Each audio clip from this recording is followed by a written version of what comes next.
Audience de Twitch, audience de YouTube, la séance est ouverte. L'ordre du jour appelle les questions d'actualité au gouvernement. Je vous rappelle que ce stream est diffusé en direct depuis twitch.tv/SaaSLille et est disponible en rediffusion sur la chaîne VOD de SaaSLille. Si vous souhaitez me soutenir, je vous invite sur Twitch à me follow et à sub, et sur YouTube à mettre un pouce bleu, un commentaire, vous abonner et venir en live sur Twitch. Je vous invite à me suivre sur tous mes réseaux pour ne rater aucune annonce. Les liens sont disponibles dans la description. Je vous demanderai de rester attentif pendant les échanges au Sénat au respect des règles des uns et des autres dans les commentaires. Et je vous retrouve en rediffusion dès que la séance est ouverte. A tout de suite YouTube. La séance est ouverte.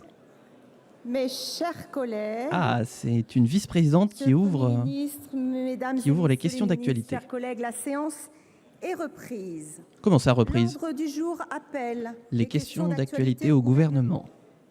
Je vous rappelle que la séance est retransmise en direct sur Public Sénat et sur notre site internet. Et sur la chaîne de Au nom SaaSLille. du bureau du Sénat, j'appelle chacun de vous, mes chers collègues,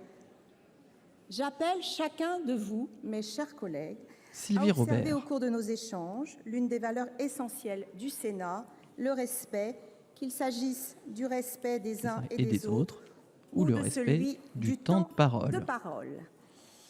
La parole est maintenant à Madame Laurence Rossignol pour le groupe socialiste Coucou Kimi. et républicain.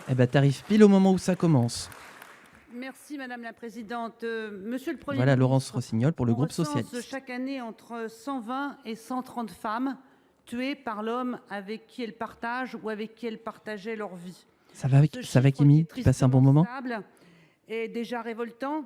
Mais savez-vous, chers collègues et mesdames et messieurs les membres du gouvernement, Ça marche qu'il Kimi. est en réalité bien loin des chiffres de la vérité. À ces féminicides recensés, il faut ajouter les 800 tentatives de suicide de femmes victimes de harcèlement moral, de violences psychologiques ou de violences répétées.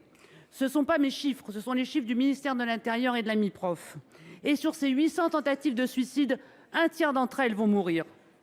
Ce n'est donc pas, comme on le dit souvent, Ça commence une bien. femme tous les 3 jours qui meurt sous les coups de son compagnon. C'est en réalité une femme par jour qui meurt de violence d'un homme.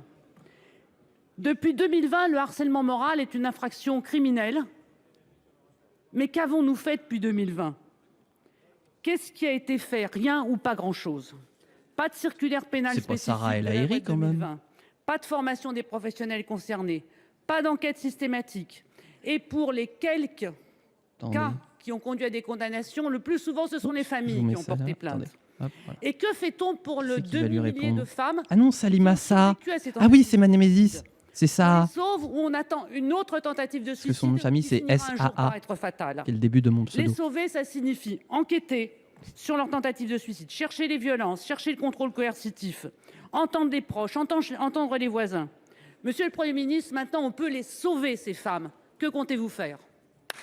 Bon, question très Pour vous intéressante sur les répondre, féminicides la et comment est-ce qu'on peut parole est à Madame d'une part les Salima prévenir Sarr, secrétaire d'État et les chargée de empêcher l'égalité et surtout entre les accompagner, femmes et les hommes. accompagner les personnes qui en sont victimes. La réponse est à Salima Sarr. Mesdames et messieurs les sénateurs et les sénatrices, Madame la sénatrice Laurence Rossignol. Je tiens tout d'abord à rappeler l'engagement du Premier ministre lors de sa déclaration de politique générale. Aucune tolérance ne sera faite à l'égard des violences faites aux femmes.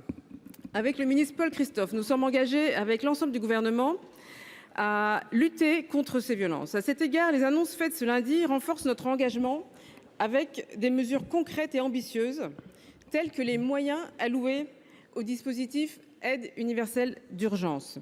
Je rappelle que le budget a connu une Qu'est-ce que c'est que augmentation ça? de 10%, alors Les aides que universelles nous savons que d'urgence? cette période budgétaire est un peu difficile. Donc ça reste une Jamais priorité entendu pour le parler. gouvernement. Le renforcement de la formation des forces de l'ordre, la simplification des démarches pour les victimes. Ces actions témoignent de notre détermination à protéger chaque femme partout sur le territoire et à garantir que la justice soit faite. Concernant ce que vous appelez donc le suicide forcé, en 2023, 250 femmes auraient été poussées au suicide par leur conjoint.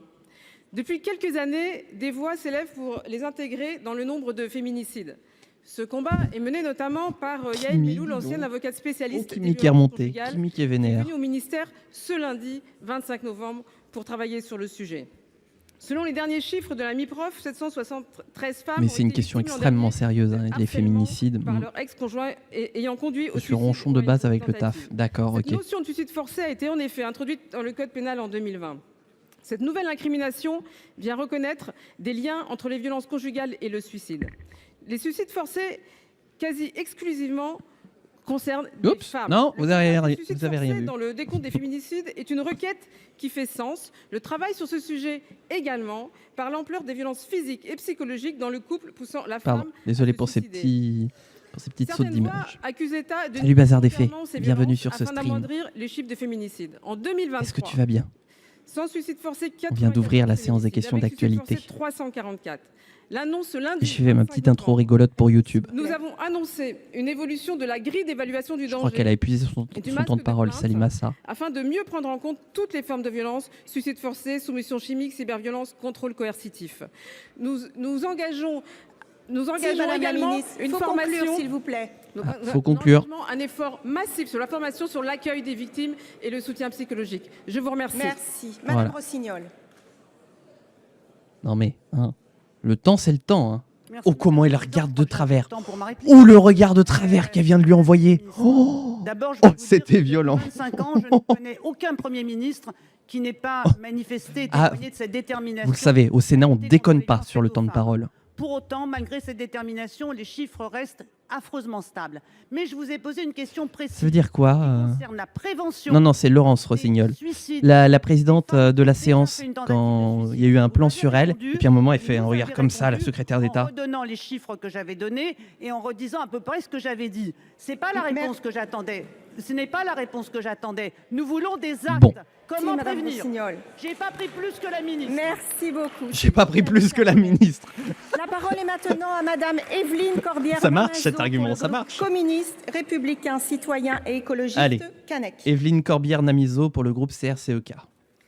Madame la présidente, madame la ministre, mes chers collègues, alors que les réquisitions du procès des viols de Mazan résonnent actuellement dans le tribunal judiciaire d'Avignon, voilà quelques semaines que le monde entier regarde Gisèle Pelicot avec admiration et les atrocités dont elle a été victime avec horreur. Pourtant, toutes les femmes le savent. Si ici, l'ampleur des viols est sans précédent, le geste, lui, est commun. Nous ne sommes pas face à un fait divers, C'est bon pour mais vous le face à un son fait de société. entre les sénateurs, En le 2023, gouvernement et moi? Près de 3 millions de femmes ont été victimes de violences sexuelles. Et pourtant, seulement 6% de ces victimes ont porté plainte. À La Réunion, 15% Ouais, des femmes sont et victimes de violences ils conjugales. ouvrent, La ils Réunion ouvrent bien est au les débats. deuxième Hein. rang des régions les plus touchées par les violences sexuelles. Alors, la grande cause du quinquennat du président Macron, qu'en C'est quoi une est-il? TERF? En Bazar 2023, des le faits. budget de l'État J'ai pas eu dédié de à la lutte définition. contre les violences conjugales s'élevait à 171,7 millions d'euros. Pourtant, selon la Fondation des femmes, c'est 5,4 milliards d'euros Alors, je suis pas qui devraient plus être avancé. consacrés à la lutte contre ces fléaux. Ah, Rappelons que les violences faites aux femmes Ah. nous coûtent chaque année 3,9 milliards d'euros. En plus de ces investissements financiers indispensables, à quand le retour à un ministère des droits des femmes de plein droit? Qu'en est-il des angles morts de la grande cause? Ah oui, il serait temps d'avoir un nouveau 94% des ministère des plaintes droits pour des femmes de viol plein droit. sont ouais. classées Mhm. sans suite et nous manquons de personnel titulaire et formé pour répondre dans tous les territoires. Mhm. À quand une loi À quand cadre contre Ah, les j'aimerais violences bien un sexuelles ministère à quand pour lutter activement contre ces violences systémiques et apporter une réponse visible, D'accord. cohérente, Ok. efficace à ce problème Je vais essayer de immense. retenir le terme. Pour Je vous note, Bazar des répondre, Faits. la parole est à Madame Salima Saha, secrétaire d'État. Est-ce qu'elle va lui refaire un regard ambiant en mode t'avises pas de redépasser du temps de parole ou sinon je te nique tes grands morts? Madame la présidente, messieurs les sénateurs, Oui, c'est toujours mesdames les marrant. sénatrices, madame la sénatrice Corbière-Namizo. Dans les commentaires. Hein. Je Le tiens sujet ici est extrêmement à sérieux. rappeler l'engagement de tout le gouvernement, derrière le Premier ministre, contre la violence faite aux femmes. Le budget a été augmenté de 10%, je le rappelle, mais il ne s'agit pas uniquement du budget du secrétariat d'État à l'égalité entre les femmes et les hommes. Il s'agit bien d'une politique interministérielle. La politique interministérielle engage plus de 540 millions d'euros pour lutter contre ces violences faites aux femmes. C'est une priorité pour ce gouvernement. Mais spoil pas, Kimi, voyons. Nous cherchons des économies. Il y a des gens qui attendent. Et ce n'est pas sur cet engagement que nous avons choisi de faire des économies. C'est la preuve. Et le Premier Ça se voit ministre qu'elle n'a pas s'est encore déplacé l'habitude, lundi. Salima, C'est la des preuve que questions c'est une d'actualité priorité parce pour le qu'elle ne regarde gouvernement. pas la sénatrice à qui elle répond. Et au moment où je dis ça, elle lui adresse un regard. La possibilité du dépôt de plainte dans l'ensemble des hôpitaux dotés d'un service gynécologique et d'un service d'urgence. Depuis le Grenelle, en effet, il y a eu le déploiement des pôles vifs dans les tribunaux. Ce déploiement va se renforcer d'ici la fin de l'année également. Le pôle vif permet un traitement rapide, particulier, spécifique aux femmes victimes de violences conjugales.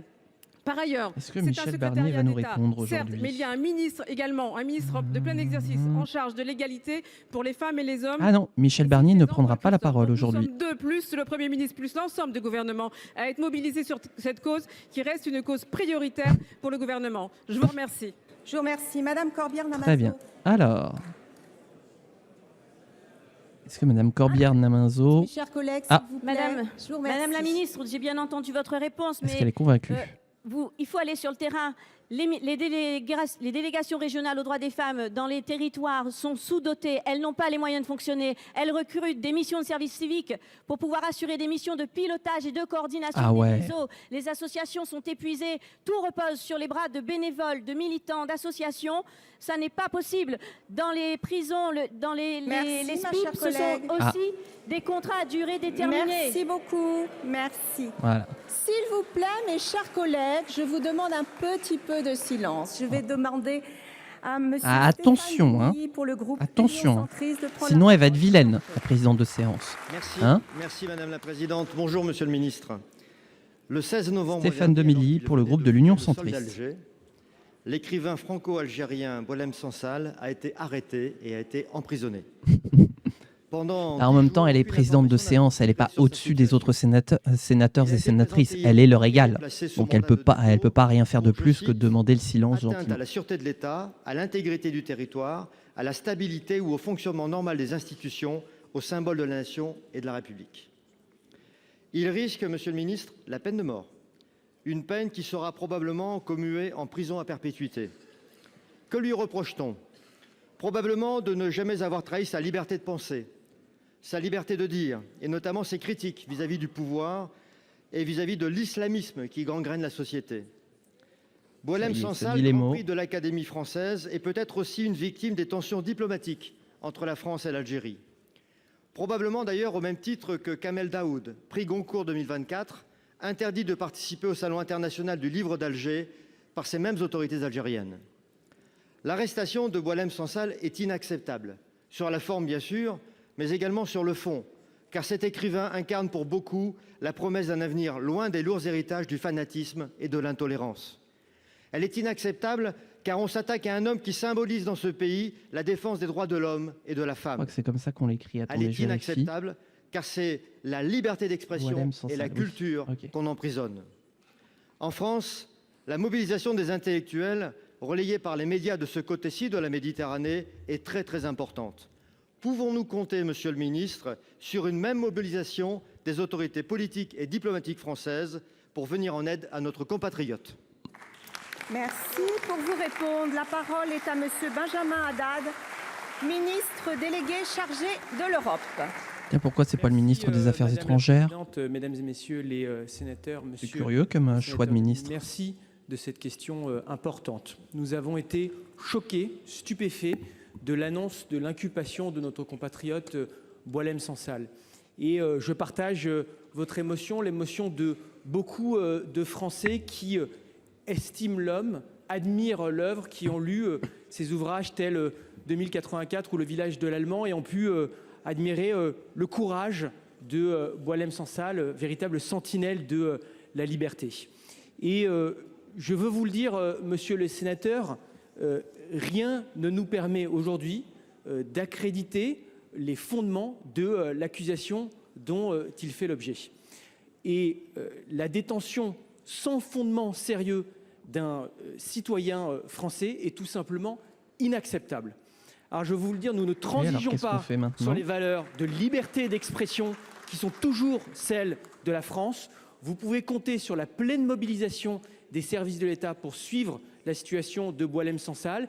Il peut aujourd'hui bénéficier de la protection consulaire à laquelle il a le droit en tant que citoyen français. Et nous resterons pleinement mobilisés sur ce sujet. Merci beaucoup et merci de votre mobilisation, monsieur le sénateur. Merci, monsieur Demilly. La parole est maintenant à Très monsieur bien. Ronan Demilly Dantec qui ne pour le souhaite groupe pas répondre. écologiste, Solidarité et Territoire.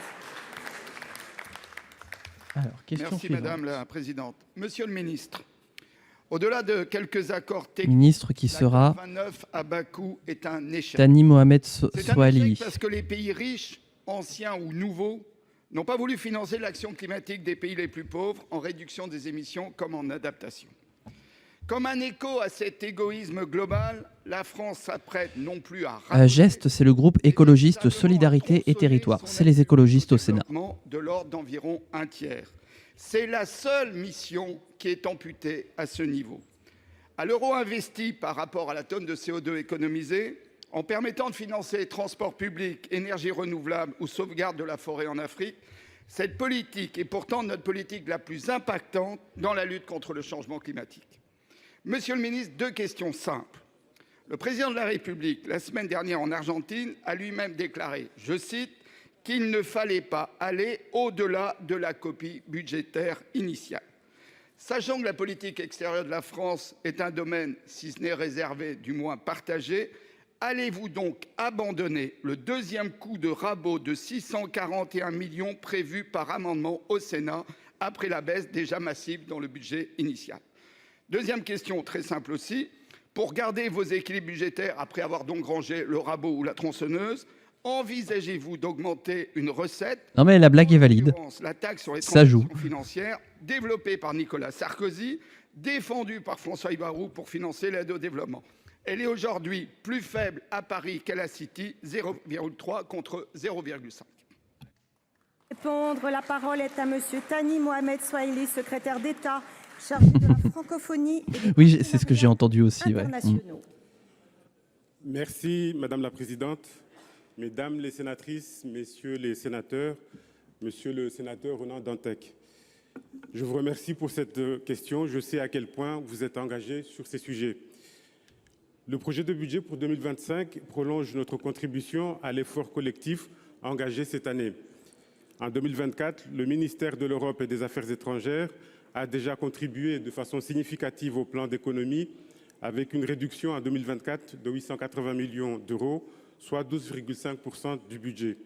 Le budget présenté pour 2025 intègre ces annulations ainsi qu'une économie additionnelle portant principalement sur l'aide publique au développement de 200 millions d'euros, soit une baisse totale de plus d'1 milliard d'euros par rapport à la LFI 2024. À la LFI contraint. L'effort porté Ah oui, la loi de finances, d'accord, oui. Devra être réparti sur la LF l'ensemble plutôt. de nos dispositifs. La LFI. Nous cherchons à préserver des moyens. Heureusement qu'on n'est pas à l'Assemblée nationale, ça pourrait avoir un double sens. Bilatéraux qui nous permettent de développer des projets rapides, agiles et où l'action de la France est visible. Nous mettrons tout en œuvre pour préserver nos priorités.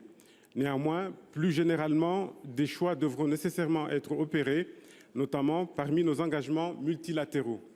Nous devrons consentir des efforts importants pour absorber ces réductions de crédits dans nos actions multilatérales, dans les domaines du climat, de l'environnement, de la santé, de l'éducation, de l'égalité entre les femmes et les hommes. Nous devrons également réduire le plan de charge de l'Agence française de développement qui concentre une partie importante des crédits d'APD et devra donc nécessairement être mise à contribution comme les autres opérateurs. Je vous remercie.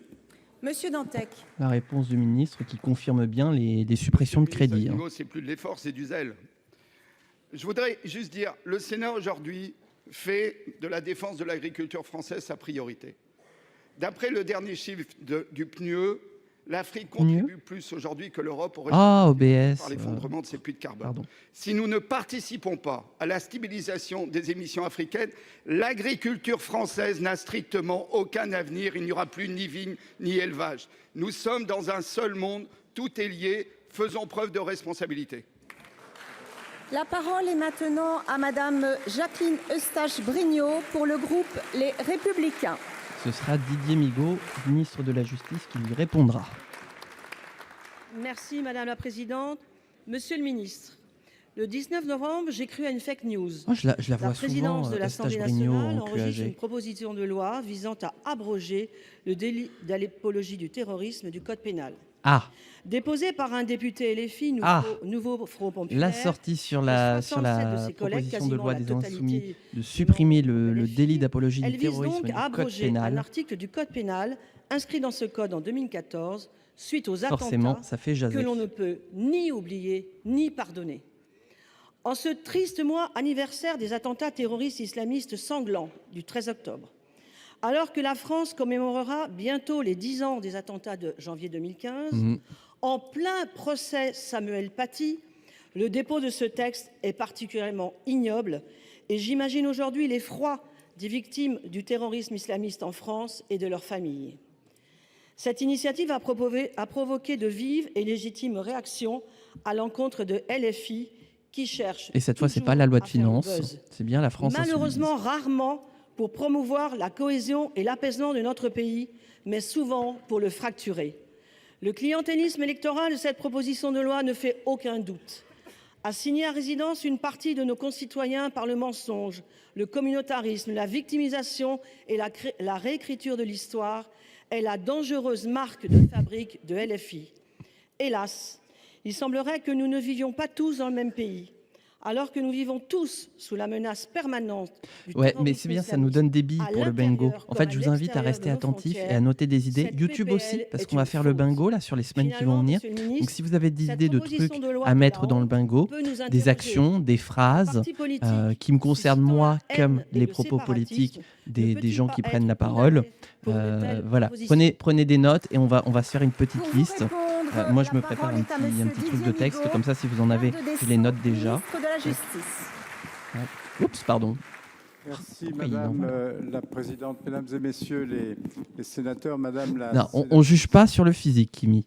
Merci pour votre question et je ne peux... Donc, si vous avez des propositions de cases à mettre dans le bingo, je suis preneur. Voilà, on va en faire une liste la plus exhaustive possible. YouTube aussi, mets des propositions dans les commentaires, sur les prochaines VOD aussi. Comme normalement, tout responsable public devrait être. La liberté d'expression ne permet pas tout.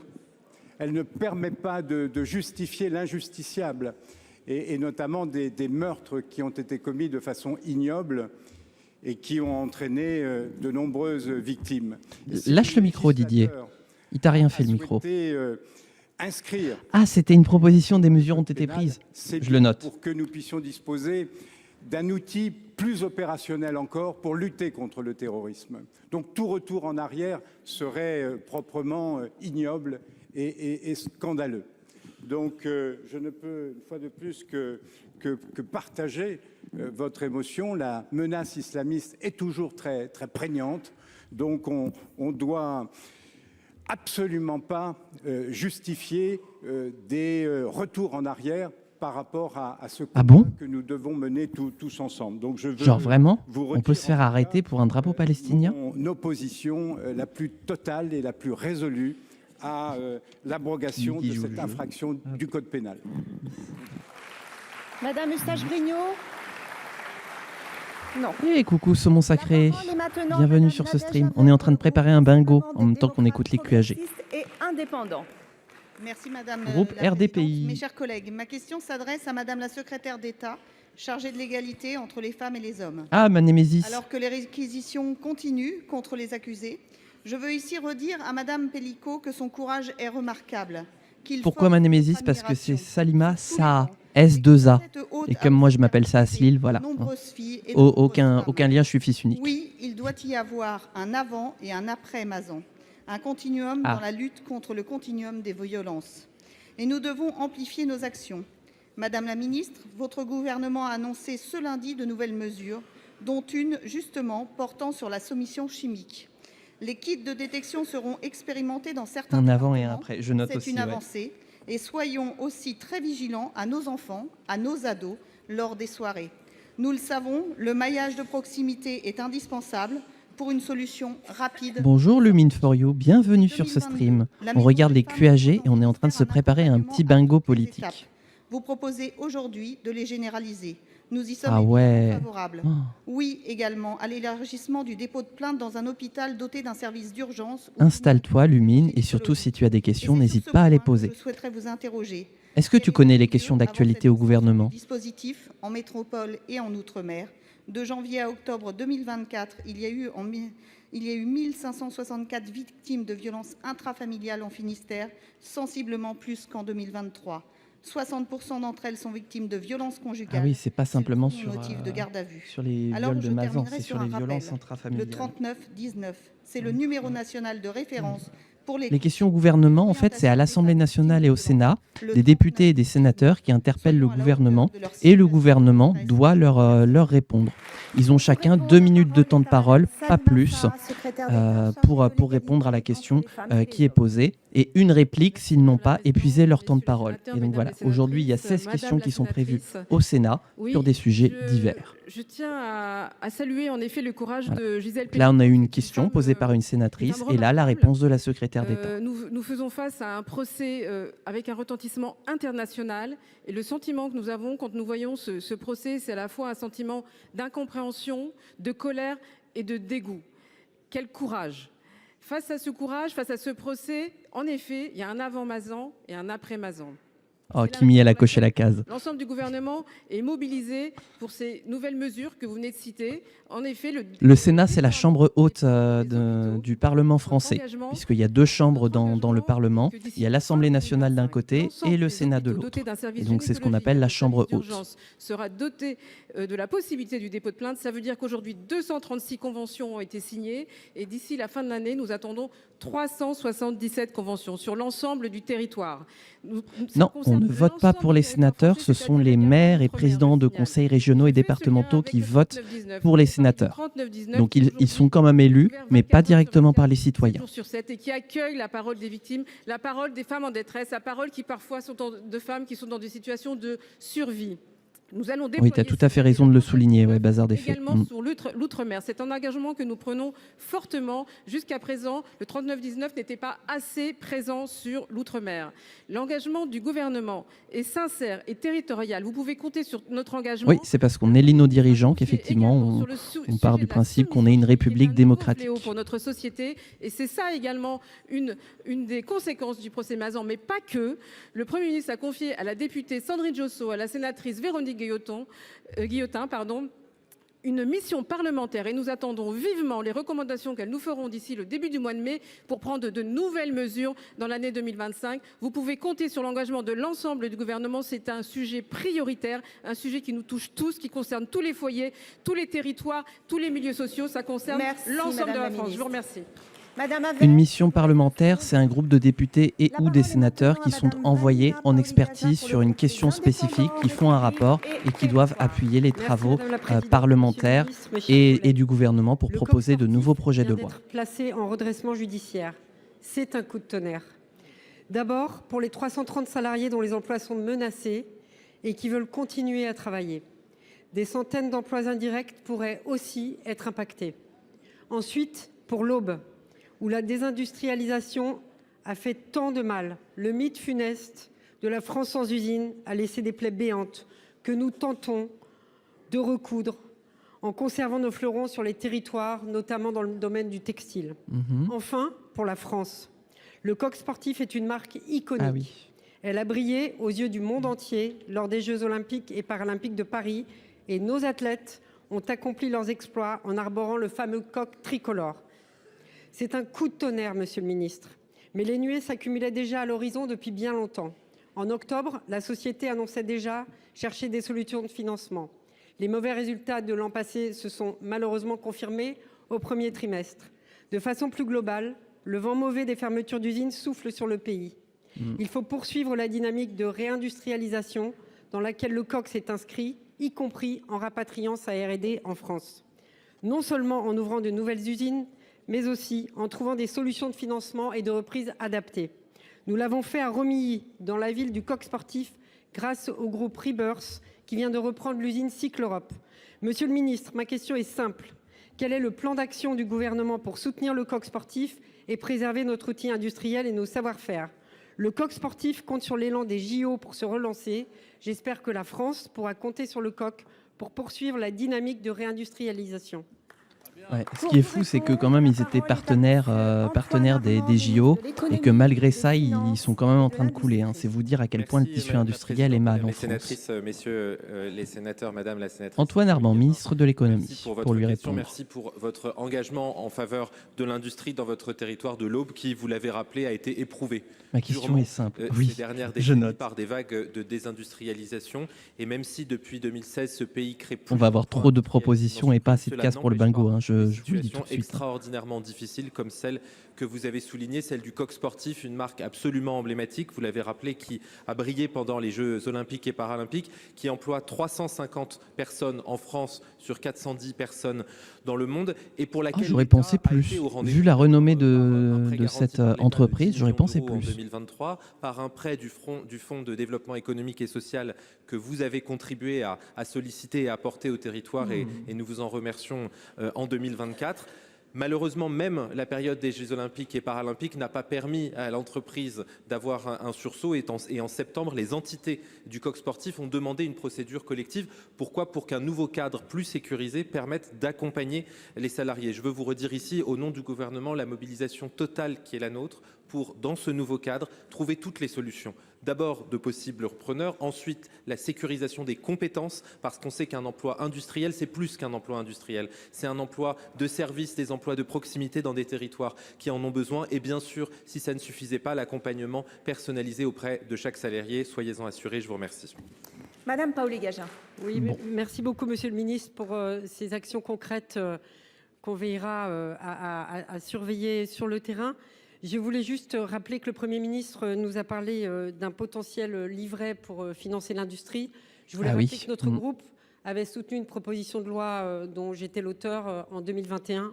En ce sens, il faut drainer l'épargne des Français pour financer le tissu industriel sur notre territoire. Merci, chers collègues. Michel Barnier avait en effet parlé dans son discours de politique générale du fait de créer un nouveau livret d'épargne dont les sommes collectées serviraient exclusivement à la réindustrialisation et au développement industriel. Un projet de réduction de l'indemnisation chômage des travailleurs frontaliers a été conclu entre syndicats et patronat. Si cette mesure, Madame la Ministre, allait à son terme, les conséquences seraient loin d'être neutres. Un frontalier récemment licencié pourrait simplement voir son indemnité divisée par 2. Cette annonce a légitimement suscité un véritable sentiment d'injustice. Elle créerait en fait une rupture d'égalité entre 2 salariés français à même niveau de salaire. Le règlement européen prévoit... C'est une question très spécifique, les travailleurs frontaliers. Où ils travaillent. Non, j'ai pas fait des études de politique, j'ai fait des études d'histoire, mais du coup j'ai toujours été baigné dans le milieu politique, c'est pour ça que j'en ai quelques connaissances. Prévue, mais elle est très éloignée des réalités économiques et sociales. Pour l'UNEDIC, l'indemnisation de ces travailleurs frontaliers représente donc un surcoût de 800 millions d'euros, ce qui, dans l'état actuel de nos finances, je le conçois, n'est pas acceptable. Certains de mes collègues ont déjà alerté sur la situation. Je pense à Annick Jacquemet ainsi qu'à Cyril Pellevat qui a récemment déposé une proposition de résolution européenne. Il y a quelques semaines... C'est avec tous les pays transfrontaliers ou c'est avec un spécifique que j'ai pas écouté ? A interpellé la présidence... Plutôt, j'ai pas entendu si elle avait dit un pays en particulier. Un nouveau règlement européen et agir au niveau national en baissant les indemnités et en redéfinissant l'offre raisonnable d'emploi. Madame la ministre, je vous propose une 3e voie. Êtes-vous prête à initier sans délai des discussions avec les pays voisins afin d'aboutir à des accords bilatéraux sur une compensation c'est vraiment tous les pays voisins plus juste et plus équilibrée et ainsi à ne pas faire porter ce déséquilibre sur les seuls travailleurs frontaliers. Pour vous répondre, la parole est à Madame Astrid Panosyan-Bouvet, ministre du Travail et de l'Emploi. Merci Madame la Présidente, Mesdames et Messieurs les sénateurs, Madame la sénatrice, vous avez effectivement rappelé les termes de l'enjeu aujourd'hui. Rappelez les termes, elle dit les termes. L'UNEDIC de près de 800 millions d'euros. Elle traîne trop sur Twitch, Astrid. Soit chaque année, j'allais le préciser, pour 77 000 allocataires. Et donc en cumul depuis 2011, les dépenses liées aux frontaliers représentent 11,2 milliards. Donc les travailleurs frontaliers, ce sont ceux qui sont domiciliés en France et qui travaillent dans un pays à l'étranger dont la frontière n'est pas loin. loin, que ou inversement, le des travailleurs d'un autre pays qui viennent travailler en France parce que la frontière n'est pas loin. perçoit son assurance chômage par son état de résidence. Et ce déficit est lié essentiellement au fait que pour nos travailleurs transfrontaliers, il y a un différentiel aujourd'hui d'indemnisation que vous connaissez, Madame la sénatrice, qui est de près de 1 500 € entre un indemnisé ayant travaillé en Suisse et un indemnisé français. Ah oui, donc c'est vraiment plus sur la question de la Qui aurait Suisse. travaillé au Luxembourg. Ah oui, d'accord. Différentiel d'autant plus important que les transfrontaliers ont tendance, c'est marqué par les chiffres aussi, à consommer plus de droits. 41% des demandeurs d'emploi transfrontaliers consomment et épuisent jusque leurs droits, contre 37%.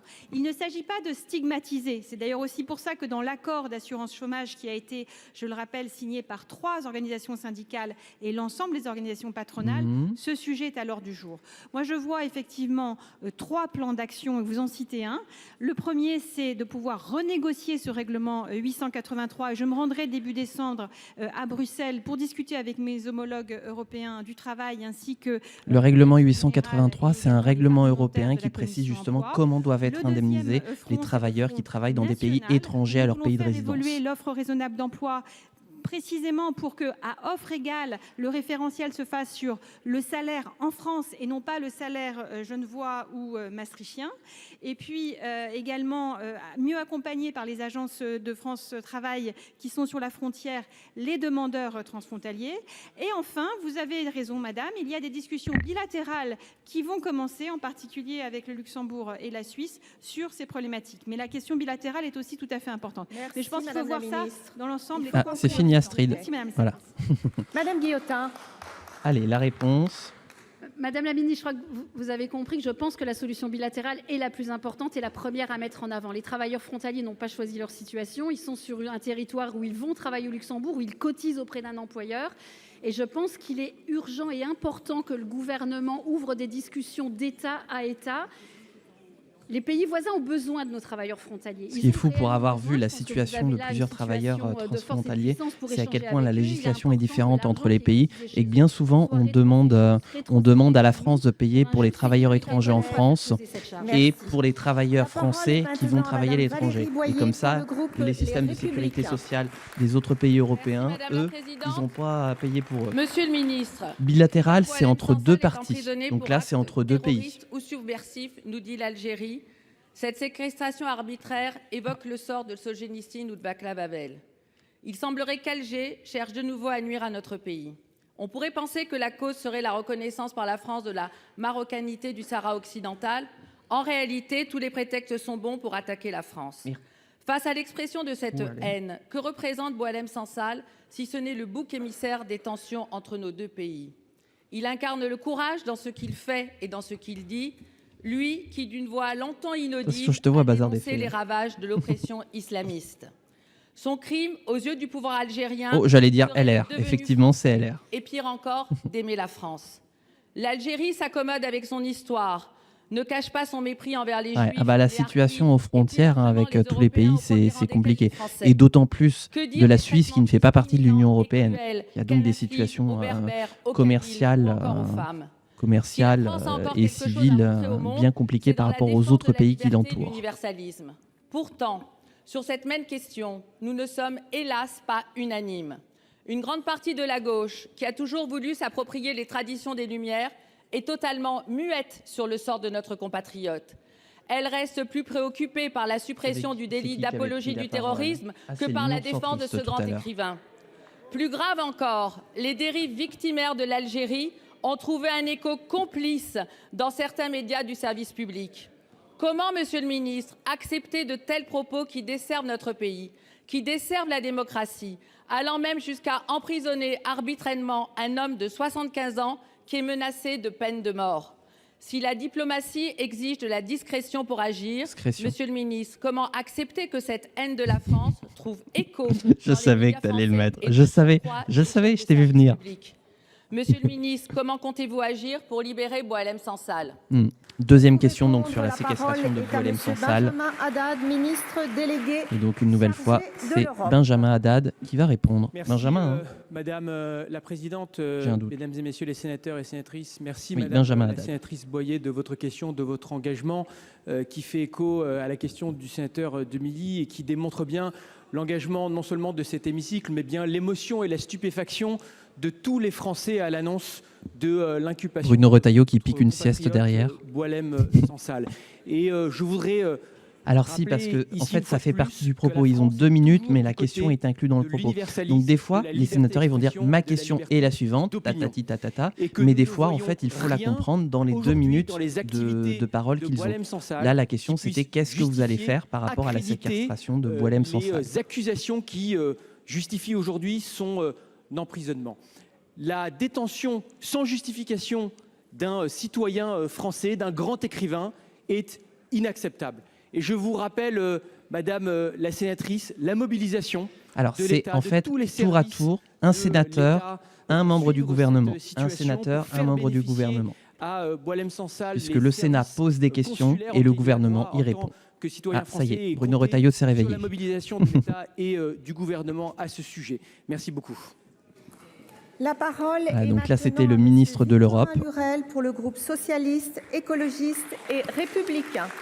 Là, Victorin Lurel, donc lui qui est sénateur socialiste, qui va poser une nouvelle question. Chers collègues, Monsieur le ministre chargé des Outre-mer, je vais vous parler de vie chère structurellement incorporée dans les économies des Outre-mer et je n'évoque pas les braises qui couvrent sous les cendres dans les autres territoires. Depuis 2 mois, je crois que vous en avez pris une exacte mesure. Tout se sait.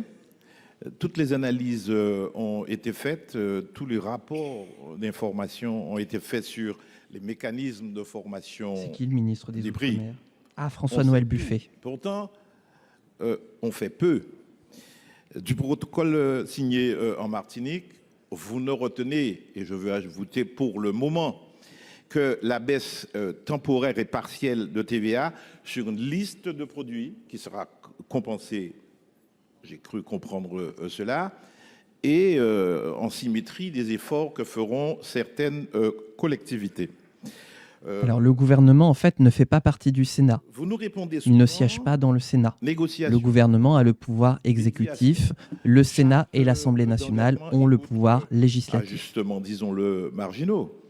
Le gouvernement propose les lois Sur la bonne et l'Assemblée nationale et le des Sénat entreprises. Et pourtant, discutent et votent la loi. de tous les outils, C'est en vertu de tous les la outils réglementaires, séparation des pouvoirs. constitutionnels.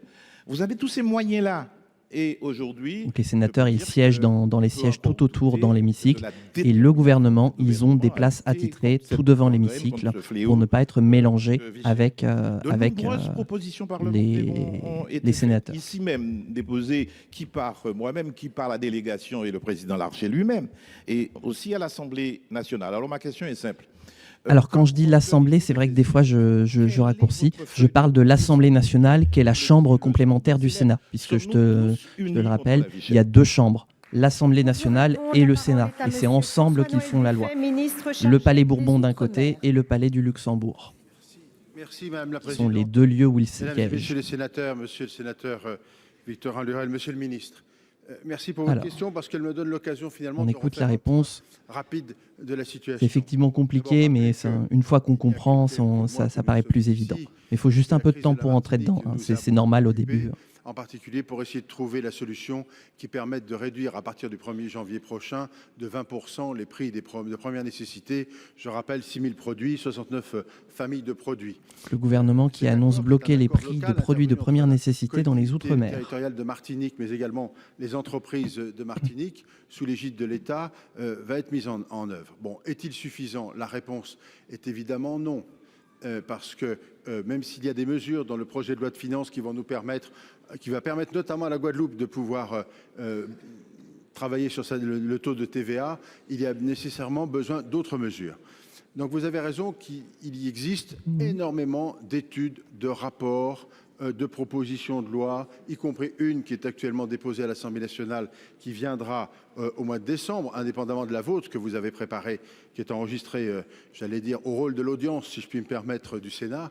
Il va falloir que l'on pose l'ensemble des problèmes sur la table de façon très claire.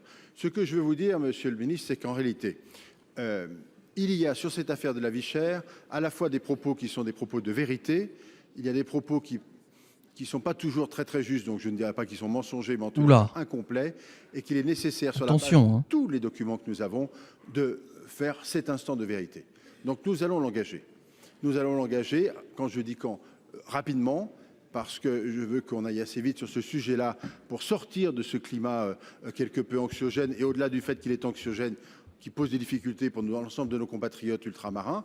Parce que oui, un peu quand même. Mais la Guadeloupe, mais pas seulement, d'autres territoires sont dans cette même situation, pour qu'on ait enfin la réalité des choses, y compris dans la chaîne de constitution des prix, où il y a des discussions à avoir. Donc nous avons tous les outils, vous avez raison, nous nous mettons au travail. Dès que le budget est voté, je vous le dis très librement, dès que le budget est voté... Si le budget est voté. Ah, il est confiant, hein, François Noël. Ensuite, on se oui, le budget est voté, t'inquiète.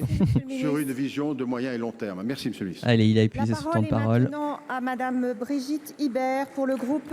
Les Républicains. Non, il vous reste 3 secondes. Vous n'avez plus de temps. Bah, 3 secondes, non. Bah, et d'habitude, il laisse le temps de parole, hein, quand même. Oh là là. Monsieur le ministre, nous assistons depuis Bah, dis donc, à une c'est un scandale, là, des pour le coup. oppositions face au projet de retenue d'eau. Nous avons tous... 3 secondes, tu peux mettre un petit scud. Hein. Alors là, à Sainte-Soline l'an dernier. vous en voulez un? Les dégradations sont de plus en plus... Je vais vous prouver qu'en 3 secondes, on peut mettre un scud. C'est celui-là. Hein. Sur la rivière du Bernard, Voilà. à l'été 2023, le coût des dégradations avoisine à chaque fois le million d'euros. De nombreuses zones sont désormais protégées par des sociétés privées pour éviter les intrusions. Lundi, un nouveau cap a été franchi. À Loie, petite commune du Bocage, 9 poids lourds et engins de travaux ont été incendiés volontairement dans une entreprise de travaux publics. Un collectif a revendiqué cet acte. Il souhaitait mettre hors d'état de nuire ces machines et menace désormais de s'en prendre aux salariés en disant, et je cite, « Toute personne qui s'associera au futur chantier de méga-bassines en subira les conséquences. » J'ai eu le chef d'entreprise. Il est scandalisé et vit dans la crainte de l'étape d'après. Nous ne sommes pas face à de simples opposants, Monsieur le Ministre. Nous sommes face à des groupuscules aux méthodes mafieuses et terroristes qui n'hésitent plus à s'en prendre directement aux entreprises et à leurs salariés. Dans leur communiqué, ce groupuscule mentionne Sainte-Soline. Ah. De nombreux élus d'extrême gauche avaient alors condamné la violence inouïe des manifestants. On le voit arriver. Hein. On le voit arriver. J'espère aujourd'hui qu'une unanimité des élus de tous bords s'accorderont à condamner ces actes odieux et criminels. Est-ce qu'elle va le dire? Monsieur le ministre, nous comptons sur votre fermeté et sur un soutien sans faille de l'État dans la lutte contre ces groupes extrémistes qui mettent en danger la paix sociale et l'intégrité de nos entreprises et institutions. Je vous remercie.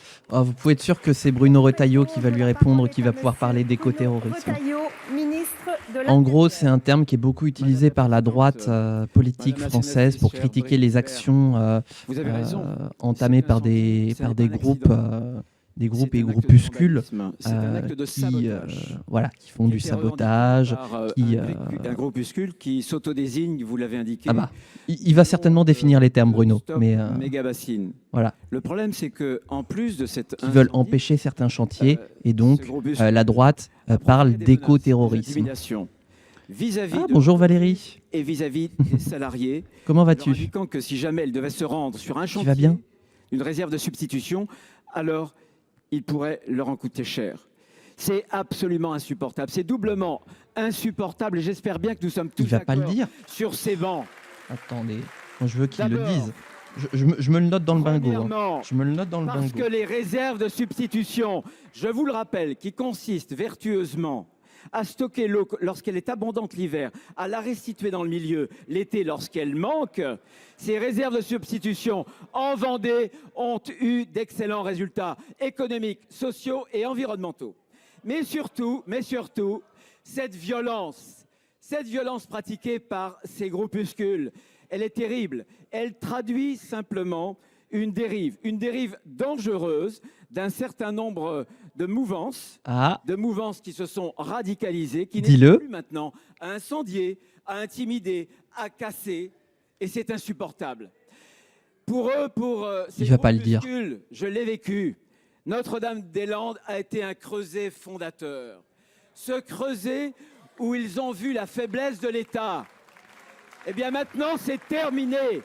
La plage est tournée et nous mettrons tous les moyens que nous avons à notre disposition.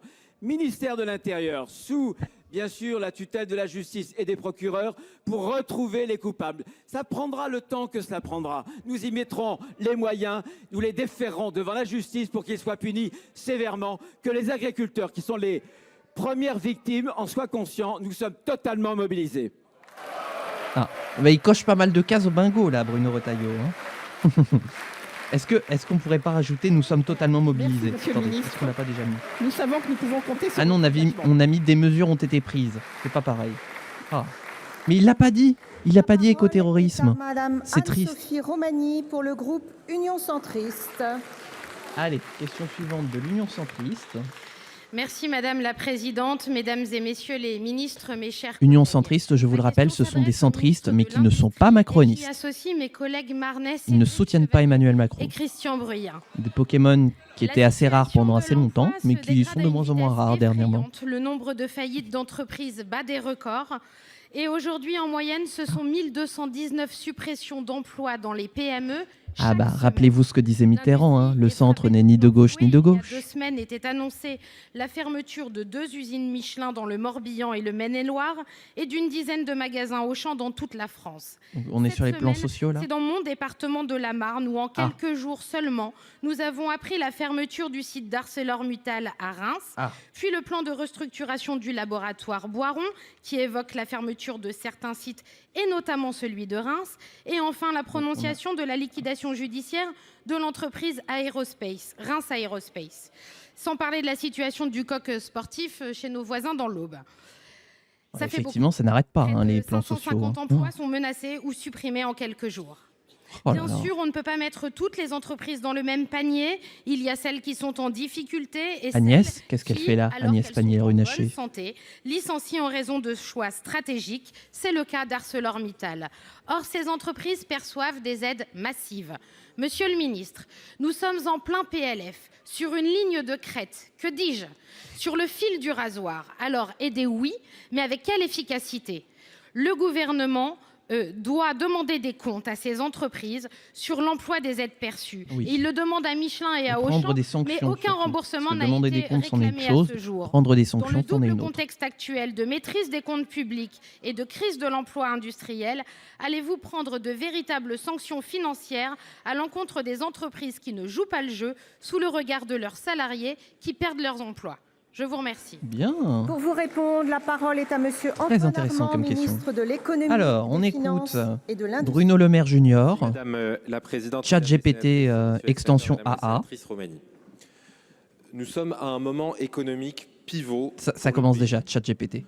La France a des fondamentaux solides, une croissance de plus de 1%, des emplois industriels qui sont toujours... 1%, c'est solide pour toi ? Encore au semestre dernier. Au total, avec des emplois qui se créent et des emplois qui se suppriment, et ça n'enlève rien à la situation et aux plans sociaux qui sont annoncés, mais nous sommes dans une sage assemblée qui peut constater les faits, et pour lesquels nous devons agir, et pour lesquels ce gouvernement, sous l'autorité du Premier ministre, agit. Vous l'avez rappelé, pour les cas de Michelin, pour les cas d'Auchan, pour le cas de Sanofi, nous avons demandé aux entreprises des comptes sur les aides dont elles ont bénéficié, qui leur ont permis notamment de financer des emplois de recherche et d'innovation pour lesquels les contreparties sont évidentes et existent, et pour lesquels nous aurons la plus grande vigilance. La priorité du gouvernement, c'est de trouver des repreneurs à chaque fois qu'une usine a fermé. Antoine demande. Les salariés et de maintenir les compétences lorsque c'est nécessaire, mais sur le plus long terme. Et c'est la question que vous avez soulevée. C'est évidemment de donner les conditions aux entreprises pour investir dans notre pays. Oui, nous devons être vigilants à chaque fois que des aides publiques sont touchées sous l'autorité du Premier ministre. Nous le faisons. Mais disons-nous les choses franchement. Dans un pays qui interdirait les licenciements économiques, qui ne soutiendrait plus les entreprises dans le pays qui a le taux de prélèvement obligatoire le plus important du monde, quelle entreprise investiront? C'est faux, Quelles en plus. entreprises viendront créer de l'emploi? Donc oui, nous devons être vigilants, évidemment, sur les aides publiques, sur les procédures qui sont engagées. Vous avez mentionné le cas de la Marne. Vous êtes élu d'un territoire, d'une commune qui a une production locale, qui s'engage pour une production locale d'énergie décarbonée pour le futur. Et nous serons, l'État et le gouvernement sera à votre côté. Mais nous avons besoin, et ce budget en est l'occasion, malgré le contexte difficile, de soutenir l'emploi, la croissance et donc les entreprises. Je vous remercie. La parole Bon, est la maintenant réponse à d'Antoine Max Armand. Brisson Pas de pour réponse? le Ah bah non, groupe elle avait plus Les de temps de parole. Républicains. Allez, nouvelle question du groupe Les Républicains. Merci Madame la Présidente. Monsieur le ministre délégué à la réussite scolaire, la semaine dernière, le ministère indiquait que le futur programme d'éducation à la vie affective, relationnelle et sexuelle n'était pas Alexandre Portier. figé et que l'idéologie de genre n'était absolument pas présente dans ce programme. Monsieur le ministre, un programme était-il nécessaire? Que pensez-vous de son contenu? Assurez-vous le Sénat que dans sa version Alors, le groupe républicain, c'est un des groupes politiques du Sénat, un parti politique, et les républicains sont classés à droite de l'échiquier politique en France. C'est tout simplement voilà, le nom d'un parti politique. sera expurgé. Pour vous répondre, la parole est à J'ai monsieur pas pu tout Alexandre suivre. Portier, Ouais, j'ai entendu ministre parler. délégué chargé de la réussite scolaire et de l'enseignement professionnel. Oui, on peut dire un peu, c'est comme aux États-Unis, ils sont classés à droite. Monsieur le sénateur Brisson. Alors, il y a un parti démocrate, mais il y a plein d'autres partis du coup en France. Les premiers éducateurs de leurs enfants. Une dizaine de partis importants. Dès lors que l'on touche à ce qu'il y a de plus intime et de plus privé chez l'être humain. Malheureusement, nous vivons aussi une époque qui nous interdit d'être spectateurs face aux violences sexuelles, en particulier que subissent nos adolescents, face aux violences intrafamiliales, face aussi à la prolifération des images à caractère pornographique dans le quotidien de nos enfants. Est-ce que l'école a un rôle à jouer? Oui. Et très concrètement, si je me suis investi sur la question de l'interdiction du téléphone portable, ce n'est pas pour rien. C'est que je ne me résous pas à ce que la première image de la sexualité que nos gamins vont découvrir, ce soit Une belle stratégie de contournement menée par Alexandre Portier, qui ne répond pas directement à la question, justement pour parler d'autres choses qu'il met en place, a pour mission de parce protéger que nos enfants ça ne l'intéresse et pas en de même temps répondre à les cette aider question-là. construire leur jugement par eux-mêmes. C'est pour ça, effectivement, qu'il faut un programme pour les aider à comprendre le monde qui les entoure. Mais c'est aussi pour ça qu'il est évidemment hors de question de laisser faire tout et n'importe quoi. Ah bah c'est de la rhétorique. Je vous le dis à la fois comme élu, mais aussi comme beaucoup ici en tant que père de famille, ce programme, en l'état, n'est pas acceptable. Et il doit être revu. Et aujourd'hui, j'ai 3 réserves importantes que je partage avec... Ah donc il répond. Premièrement, je m'engagerai personnellement pour que la théorie du genre ne trouve pas sa place dans nos écoles parce qu'elle ne devrait pas y avoir sa place. Est-ce que j'ai bien entendu ce que j'ai entendu? Deuxièmement, le militantisme n'a pas non plus sa place dans nos écoles. Et je veux un encadrement très strict de tous les intervenants qui auront à porter ces sujets dans nos établissements parce qu'il est hors de question de laisser nos écoles se transformer en terrain militant. Troisièmement, je veux aussi une meilleure prise en compte du développement de nos élèves parce que toutes les notions qui doivent être évoquées dans ces matières doivent être en fonction, évidemment, du développement de nos élèves et avec sagesse pour décider avec l'Académie des sciences et l'Académie de médecine ce qui est le plus approprié. Je vous remercie. Bah donc finalement il a bien répondu à la question. Et il a mis les pieds dans le plat bien comme il faut. Bah, du coup il se fait applaudir par toute la droite. Monsieur Brisson, c'est monsieur Brisson qui a la parole, s'il vous plaît. Monsieur le ministre, Oui, en ces temps où les enfants sont en permanence exposés, y compris aux pornographies les plus sordides et aux violences conjugales, l'éducation à la vie affective, relationnelle et sexuelle est utile et l'élaboration d'un programme nécessaire. Je suis donc rassuré par vos propos. J'y adhère. J'espère que votre parole portera et que vous serez suivis. Le problème est que lors de son parcours, ce texte a été malmené par une vision qui impose à l'école d'être le remède à tous les maux de notre société, malmené par le zèle militant d'associations qui ne poursuivent que le triomphe de leur thèse sans ne s'intéresser jamais au bien-être des enfants. Ces mêmes associations qui prônent bisexualisme et polyamour, qui banalisent les transitions de genre, bien sûr, elles en ont le droit. Mais doivent-elles pour autant avoir pignon sur rue et accréditation au ministère de l'Éducation nationale? Monsieur le ministre, J'ai un bouton pour ça sur le stream deck là parce que. Monsieur le ministre, Waouh. l'éducation nationale ne doit pas s'éloigner de ce qui pilote en sa force. 1. Ne pas imposer aux élèves des contenus qui ne respectent pas le rythme de leur maturité. 2. Ne pas accueillir à l'école les querelles qui enflamment les adultes. 3. Et surtout, comme vous l'avez dit, ne pas oublier que l'éducation est d'abord et avant tout la mission des parents. Oh, c'est démagogique. La parole est Putain. maintenant à Monsieur Rémi Cardon. Oh, je suis pour le désolé, groupe d'habitude je socialiste, respecte les uns et les autres, mais là écologiste c'est et des magots. républicain. C'est des magots, putain, pardon. C'est bassement Merci électoraliste. Madame la Présidente. Michelin, Wass, Valeo, la liste est Ah bah, longue. c'est normal de trembler, hein. Même moi qui ai l'habitude de faire des présentations orales et tout, si jamais je venais à prendre la parole dans un des hémicycles de la France, je serais comme ça avec ma petite feuille. Voilà. Notamment des soudeurs, des chaudronniers, C'est normal, hein. des dessinateurs industriels, des électriciens, bref. Au bazar des faits, je t'ai vu. dont la noblesse est balayée et qui méritent pourtant Non mais voilà, en plus, on a eu des questions sur les violences intrafamiliales, c'est pour ça que je dis que c'est des magots. une mondialisation de C'est- l'éducation, je la trouve pas. Vous n'avez pas joué votre rôle. Vous avez Alors du coup, j'ai pas laissé écouté le faire début de la Et question. aussi, vous vous êtes laissé faire. Rien ne va. Nous sommes en pleine guerre Faites vos économique jeux. contre les États-Unis et la Chine. Et cet été encore, le solde des ouvertures et fermetures des usines en France est redevenu négatif. Vous avez péché par orgueil ou par imprudence d'ailleurs. Face à ces deux géants qui, eux, ont bien compris que le libre-échange n'apportait pas de liberté s'il n'était pas régulé. Trêve de constat, résigné, il faut passer à l'action. Les solutions existent. Et pourtant, C'est Rémi rien Cardon, ne d'accord, bouge. ok. Une stratégie industrielle européenne, pas d'ambition claire. Une stratégie nationale, j'ai entendu que votre ministre de l'Industrie commande un rapport alors qu'un travail complet comme celui d'Olivier Lanzi est déjà sur la table. Bref, les prix de l'électricité, plusieurs tentatives de votre part, mais rien de concret. Les règles d'achat public dans l'Union européenne, aucune convergence européenne. Un fonds pour territoire d'industrie, là aussi c'est des coups de rabot en millions d'euros. Monsieur le Premier ministre, les diagnostics sont clairs. Ce qu'il manque, c'est la volonté d'agir. Alors ma question est simple. Quand et comment comptez-vous agir pour enrayer ce déclin industriel que vous avez laissé faire?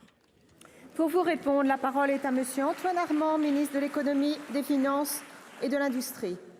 Merci Madame la Présidente, Mesdames les sénatrices. Mais on est déjà à la messieurs les 14e sénateurs, question. monsieur le- Dis donc, ça passe vite le temps quand on sénateur, s'amuse. Cardon, j'ai pas besoin de vous rappeler la Du date. coup, à il fait laquelle quoi le Macron Premier là-dedans? ministre a Bah, il été peut rien faire Premier parce qu'il est ministre président de la République et donc il ne siège pas dans ce dans les gouvernement n'a aucune institutions. difficulté à assumer Donc ses responsabilités, c'est mais pour ça vous que c'est le aurez l'heure gouvernement d'attribuer qui la parle et pas le responsabilité président de la qui République. Il n'a pas le droit de se présenter dans l'Assemblée Je nationale viens de le dire, et dans le le pays Sénat. est à un moment industriel et économique clé.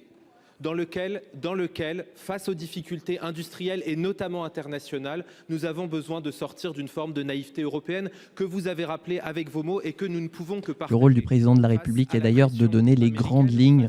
En fait, il donne les grandes lignes de la politique nationale à suivre qui doit être mise en place par le Premier ministre et le gouvernement. Et il représente la France à l'international. Il est aussi chef des armées et c'est globalement les missions du président de la République quand son Premier ministre n'est pas de son bord politique.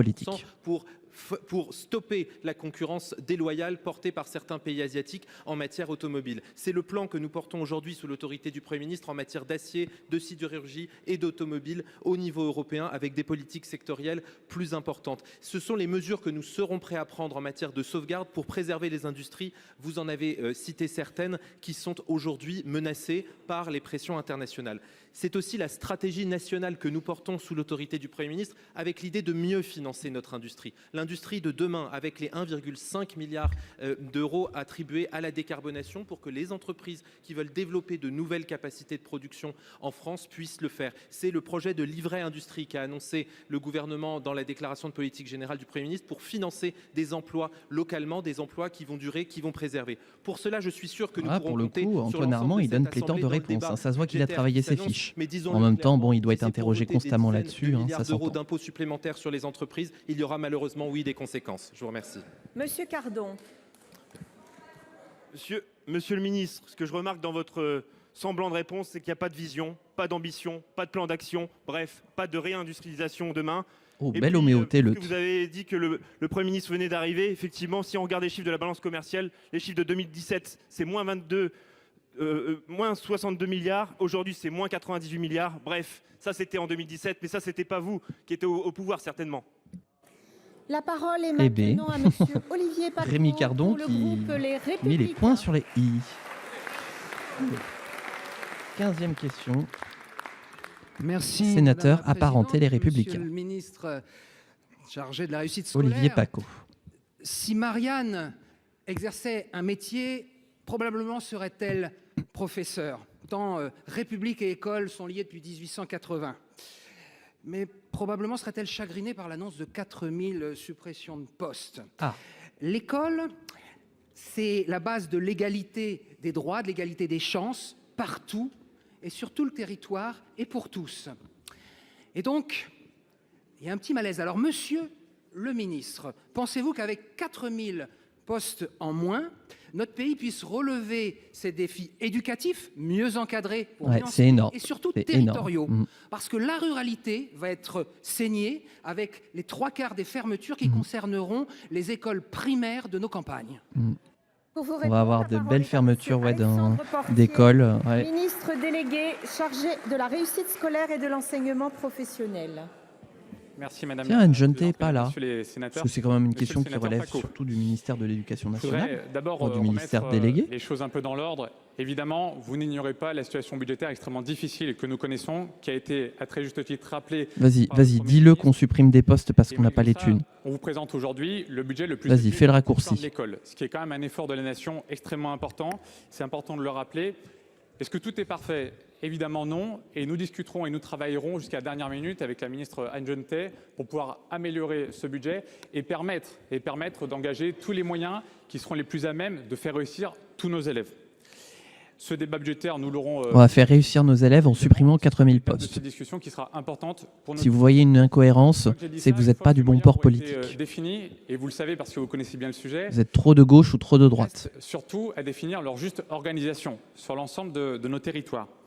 Vous connaissez mon engagement pour l'école rurale. Oh, lui aussi, il Vous plisse les connaissez yeux. mon parcours. Je n'ai pas besoin de vous convaincre. Et vous savez à quel point je serai investi. Et aujourd'hui, je vais être d'une clarté totale. Il est évidemment hors de question que l'école rurale soit l'éternel sacrifié.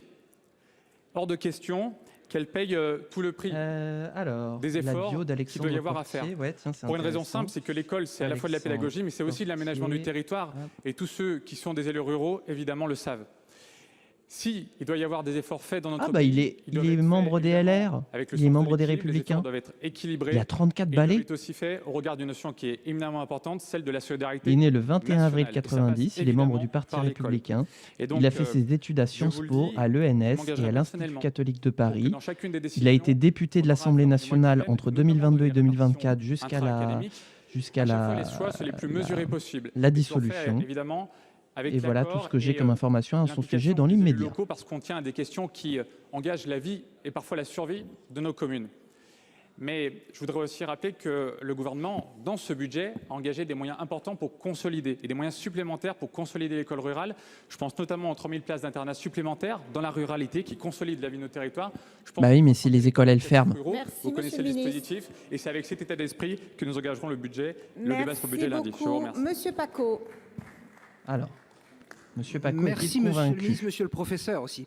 C'est vrai que vous parlez des territoires éducatifs ruraux. Ils sont dotés de 6 millions d'euros dans le budget, à comparer aux 2,4 milliards d'euros de l'éducation prioritaire.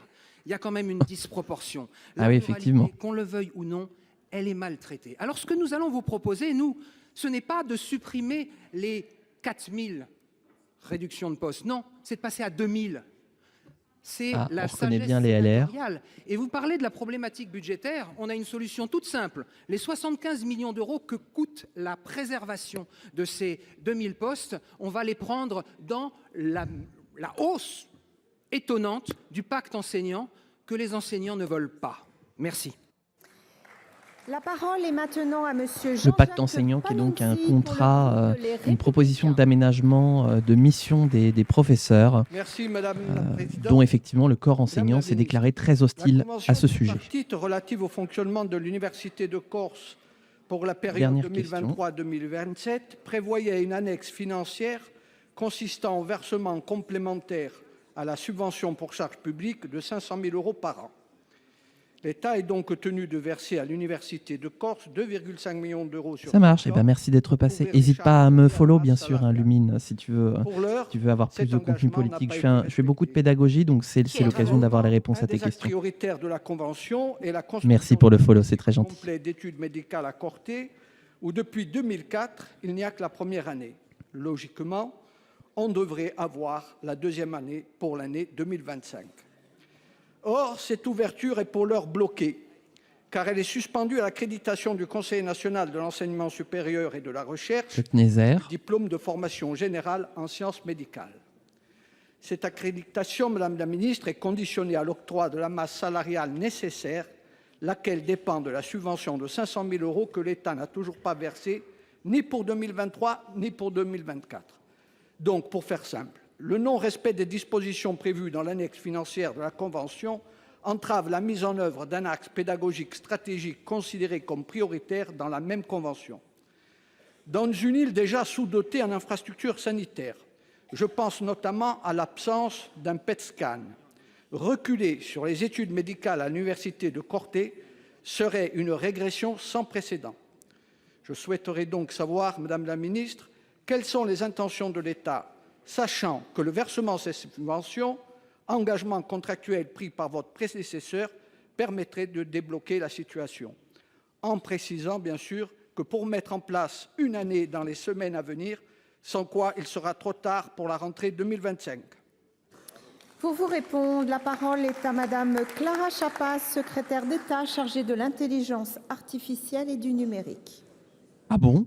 C'est elle qui va répondre sur les Merci, études Madame de la santé? Présidente, Mesdames, Messieurs les sénateurs, C'est qui notre Monsieur le ministre de sénateur l'enseignement supérieur, Panoutz, déjà tout d'abord, je vous prie de bien vouloir excuser Monsieur le ministre Patrick Hetzel, qui est Merci. retenu cet Ah oui, après-midi c'est à vrai. l'Assemblée nationale pour le débat sur le rapport relatif à l'évaluation de l'accès à l'enseignement supérieur. Je les connais pas tous Vous encore, m'interrogez sur la question les Pokémon ministres. de l'accès aux Oh là soins là. sur le territoire Faut dire, on corse change tellement de et sur ministère la en ce moment. formation aux études de santé dispensées au sein de l'Université de Corse à Corté. C'est une question importante afin que la Corse reste ouverte sur le monde, comme le monde est ouvert sur la Corse. Je tiens tout d'abord évidemment à vous assurer de la volonté du gouvernement d'être facilitateur pour l'accès aux soins de l'ensemble des Corses. C'est dans cet esprit que le gouvernement a engagé un accompagnement à hauteur de 10 millions d'euros de l'hôpital de Bastia, après avoir reconstruit l'hôpital d'Ajaccio. Il est nécessaire de consolider la formation médicale des étudiants issus du territoire, avec un parcours de formation qui a lieu en Corse. Et des lieux de stage plus proches, c'est aussi l'engagement de les accueillir en PACA qui avait été pris en 2024. Comme vous l'avez dit, l'objectif de l'Université de Corté est désormais de consolider le premier cycle complet d'études médicales pour ajouter à la première année déjà existante une deuxième et une troisième année. Sur ce point, un dossier académique est actuellement en cours d'examen au sein du ministère. Oui, parce qu'on n'ouvre pas des filières et des années d'études comme ça. Il faut s'assurer qu'on ait les profs, les bassins de stage et d'emploi. Concernant la convention C'est vrai que c'est tripartite très que vous compliqué d'ouvrir des mentionniez, filières 2023-2027, à l'université donc, maintenant aujourd'hui. pas de recul. La signature en fin d'année n'a pas permis le premier versement de 2023, mais je vous affirme que le versement sera fait au titre 2023-2024 à la fin de l'exercice 2024, soit un versement à hauteur d'1 million d'euros. Soyez assuré, monsieur le sénateur, que le ministère est en lien étroit avec l'Université de Corté sur ce sujet. Un temps d'échange est prévu très prochainement afin de préciser certains points du dossier, notamment en ce qui concerne le programme d'enseignement, les conventions avec les établissements de santé ou encore les moyens. Nous connaissons Ah oui, les donc elle enjeux avait d'un déjà tel rédigé toute dossier sa réponse, parce et que la je vous façon dont elle le d'avoir porté lit, notre attention. dont elle le dit, c'est vraiment qu'elle l'a Je lu. vous rappelle que les prochaines questions d'actualité C'est la fin de la gouvernement séance. auront lieu le mercredi 11 décembre. Je vais suspendre il n'y en aura pas la semaine séance. prochaine Elle sera reprise à 16h30 pour la déclaration. Ah, il n'y aura pas de QAG la semaine prochaine. Et ben vous savez quoi? Sur cette On va peut-être déclaration en application de l'article 50-1 de la Constitution. Toc, oui, voilà. T'es gentil, mais c'est bon. Hop, voilà, c'est la fin de la séance des questions d'actualité au gouvernement du Sénat. Donc c'est pour ça que j'écoute toujours la présidente, la présidence de la séance pour être sûr qu'il y en ait bien une la semaine prochaine, puisque là c'est pas le cas. La semaine prochaine il n'y en aura pas. Donc Bon, vous savez quoi? On va faire un petit débrief. On va revoir un petit peu ensemble les sujets qu'on a vus. Et puis après, on continuera peut-être un petit peu le bingo qu'on a commencé. De toute façon, ça va durer un moment. Mais voilà. YouTube, si tu as des idées, des petits mots, je rappelle un petit peu le bingo, c'est de mettre des mots, des actions qui sont faites par soit moi, soit les personnes qui parlent et qu'on regarde, pour pouvoir en faire un bingo. Donc c'est vraiment action et phrase, streamer et audience. Enfin, audience personnel politique. Voilà. Donc on travaille là-dessus. Donc si tu as des idées, voilà, des choses que tu as remarquées dans cette VOD qui pourraient être ajoutées, n'hésite pas à nous le dire et on pourra l'ajouter un petit peu à la liste des éléments qu'on a. Là, j'ai rajouté, alors pêle-mêle, des mesures ont été prises, un truc sur le micro, comme quoi le pauvre micro se fait à chaque fois molester, la menace islamiste, un avant et un après, ma question est simple, écoterrorisme, et on va certainement encore trouver d'autres idées. Mais d'abord, on va faire le débrief et après, on s'occupera du bingo. Bon, est-ce que ça vous a plu, cette séance de questions d'actualité au gouvernement? Est-ce que vous avez une question qui vous a plus interpellé plutôt qu'une autre? Je vous le rappelle, du coup, je vous refais la liste. On a une question sur les féminicides, 2 sur les viols de Mazan, 2 sur la situation de Boualem Sansal séquestré en Algérie. On en a eu, alors, une, peut-être 2. Ouais, alors une sur le budget de l'environnement international, une sur les atteintes aux biens sur un chantier de méga-bassines. On a eu la liquidation judiciaire du coq sportif, les plans sociaux dans la Marne, les allocations chômage des transfrontaliers, la PPL, enfin la proposition de loi des Insoumis de supprimer l'apologie du terrorisme du code pénal. Moi, je trouve que la seule formation politique qui se fait attaquer, à part celle qui gouverne et encore, c'est LFI, alors qu'ils sont même pas là. C'est vrai que du coup, c'est la seule formation politique qui a été verbalement attaquée pendant cette séance de questions d'actualité, alors qu'ils sont même pas au Sénat, qu'ils ne sont même pas au gouvernement. C'est vrai que ouais, c'est... Ah merde, j'ai oublié d'enlever le pré-live. Oh là là. Encore une fois, je manque à tous mes devoirs. J'ai oublié de le mettre au début et j'ai oublié de l'enlever à la fin. Qu'est-ce qu'on a d'autre? La vie chère dans les Outre-mer. Ah oui, la théorie du genre dans les programmes scolaires, le déclin industriel français, les 4000 postes de profs dans l'éducation nationale et enfin les études médicales de l'Université de Corse. Voilà un petit peu tout ce qu'on a parcouru pendant ces 16 questions d'actualité au gouvernement, entre députés et sénateurs. Donc. Oula, il faut que je rebaisse la musique, non, c'est trop fort, ouais. Hop. Ouais, ça a dû vous éclater les oreilles. Heureusement que j'ai le ducking. Mais ça change de la semaine dernière où en fait presque la moitié des questions portaient sur les collectivités locales. D'ailleurs, les sujets LR, c'est des paniques morales et quasi jamais des trucs un peu sérieux et concrets. Qu'est-ce qu'on a sur les questions LR? Ah oui, c'est vrai que... Alors, 5e question, celle des LR. La proposition de loi d'LFI d'apologie du terrorisme. On a eu quoi d'autre? LR, la séquestration de Boualem Sansal. LR, atteinte aux biens d'un chantier de méga-bassines. LR, question de genre dans les programmes scolaires.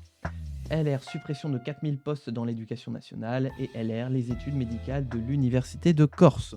Voilà, je vous ai fait la liste des différents orateurs, les républicains qui ont pris, et oratrices, qui ont pris la parole aujourd'hui. Je vous laisse en tirer les conclusions que vous voulez. Voilà. Je me suis rendu compte que j'avais parlé la dernière fois de moi préparer une question sur laquelle interpeller le gouvernement. Et en fait, j'ai complètement oublié. Voilà, donc j'ai pas de question qui est prête.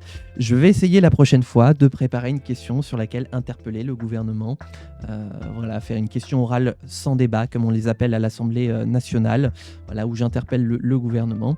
Hello Staphoreus, bienvenue dans ce stream du Café Normand. On vient de terminer les questions d'actualité au Sénat et on est en train de les débriefer. Il n'y a que la Corse où c'était un peu sérieux, je trouve. Bah alors, là, c'est vraiment parce que c'est cette semaine. Parce que la semaine dernière, sur les collectivités locales, on a eu énormément de questions extrêmement techniques de la part des sénateurs. Alors, pas que LR, hein, de tous les groupes politiques, mais beaucoup de questions, voilà. Tiens, je vais voir si je peux retrouver la liste des questions de la semaine dernière. Ouais, non, ça va être galère à retrouver. Mais voilà, on en a eu beaucoup extrêmement techniques sur les collectivités locales. Je crois même que c'était un sénateur LR qui avait posé une question sur le FCTVA, le fonds de compensation de la TVA. Voilà, donc on est sur des questions concrètes. Voilà. Mais aujourd'hui, les questions étaient différentes. Beaucoup moins sur les collectivités, mais encore sur les territoires. On a vu les plans sociaux dans la Marne, les Outre-mer, qu'est-ce que j'ai d'autre? La Corse, qu'est-ce que j'ai d'autre comme territoire de cité? Bon, l'Algérie, mais c'est rapport aux questions internationales. Hein. Et ouais, et c'est tout en fait en termes de territoire. Donc, moins de territoire dans ces questions d'actualité ici présentement. Voilà. Mais des questions en fait beaucoup plus économiques. Et on sent bien en fait que les sénateurs ils sont en plein dans l'étude du projet de loi de finances 2025, hein, qu'ils ont commencé ce lundi et ils sont en plein dedans là depuis pour amender le projet de loi. Ils ont déjà fait d'ailleurs pas mal d'amendements qui modifient sensiblement la copie. Il me semble que c'est aujourd'hui que Michel Barnier doit convoquer la commission mixte paritaire sur le PLFSS 2025. Pour savoir si députés et sénateurs trouvent un compromis. Alors, CMP, PLFSS. Alors...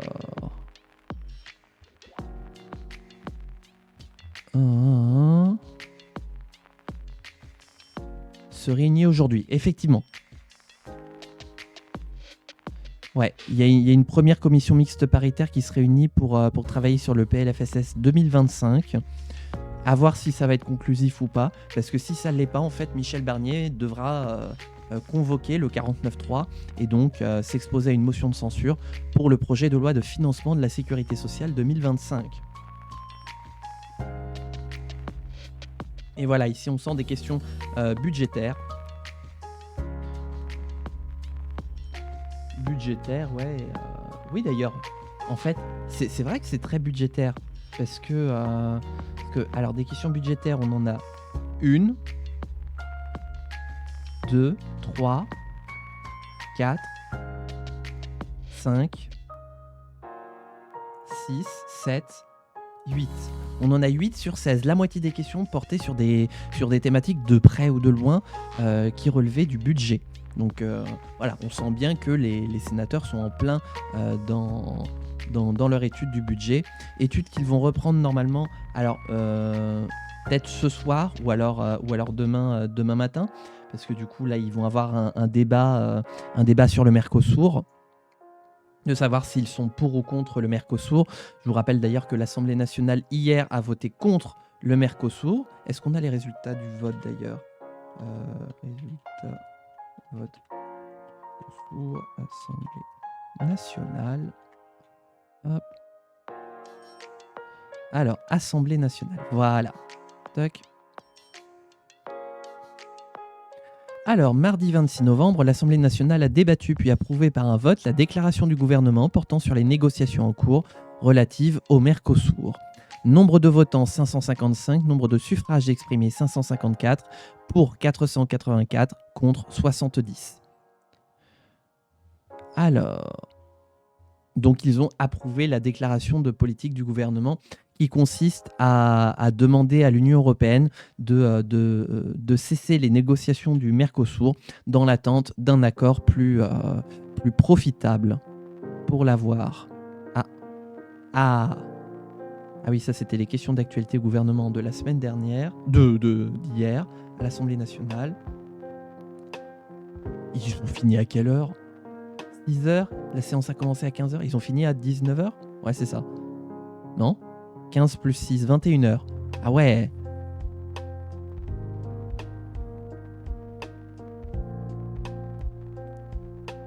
Attendez, Attendez, est-ce qu'on a le vote? Séance est reprise. Voici le résultat du scrutin sur la déclaration du gouvernement portant sur les négociations en cours relatives à l'accord d'association entre l'Union européenne et le Mercosur. Attendez, je vous montre. Nombre de votants. Donc ça, c'était hier à l'Assemblée nationale. Nombre de suffrages exprimés 554. Majorité absolue 278. Pour 484, contre 70. L'Assemblée nationale a approuvé la déclaration du gouvernement. Voilà. Ça, c'était hier à l'Assemblée nationale. Pratiquement à 80% en fait, des députés se sont prononcés en défaveur du Mercosur dans son état actuel, pour des raisons toutes différentes. Mais du coup, pour que ça devienne pour que cette déclaration soit légalement acceptée, il faut qu'elle passe aussi au Sénat. Et c'est donc ce que vont faire les sénateurs là d'ici les 5 minutes qui vont suivre, et jusqu'à ce qu'ils aient terminé leur débat. Donc à voir ce que ça va donner. Il n'y a pas trop de suspense à avoir de ce côté-là, hein. Le Sénat, qui est dominé par la droite et le centre, se sont déjà exprimés en hostilité au Mercosur, donc ça devrait être là aussi très largement adopté, et ça devrait envoyer un signal politique à l'Union européenne et surtout à la Commission européenne très important, voilà, que la France ne veut pas du Mercosur. Et d'ailleurs, suite au vote qu'on a eu hier de l'Assemblée nationale, la Pologne a décidé de rallier la minorité de blocage qui est en train d'être constituée. Donc il me semble que là il y a 3 pays qui la composent, et il en manque un 4e pour qu'elle soit considérée comme valide. Il me semble que c'est la France, l'Italie et la Pologne, voilà, qui veulent bloquer le Mercosur. À voir s'ils vont y arriver avant la signature du traité, sachant que la Commission européenne pousse au cul pour que ce soit signé d'ici la fin de l'année au plus tard. Donc il reste 1 mois pour trouver d'autres alliés et bloquer la situation du Mercosur. Voilà. Bon, et ben vous savez quoi, on va terminer un petit peu le débrief et puis on va passer au bingo. YouTube, je te le répète, si tu as aimé cette VOD, n'hésite pas à la liker, à t'abonner. On est dans la semaine, on fait exploser les chiffres de la semaine, donc c'est l'occasion ou jamais de tout faire péter. Si tu as suivi toute cette VOD jusqu'au bout, je t'en remercie. N'hésite pas à laisser un petit commentaire en disant banane, voilà, le mot de passe pour confirmer que tu as bien vu l'entièreté de cette VOD jusqu'au bout. Et si tu as des idées dans le bingo, n'hésite pas à les mettre. YouTube, on se retrouve bientôt pour de prochaines aventures. Porte-toi bien. Et puis nous, sur Twitch, on va continuer à travailler sur le bingo. Et on aura l'occasion de le refaire dans d'autres lives. Allez, ciao YouTube.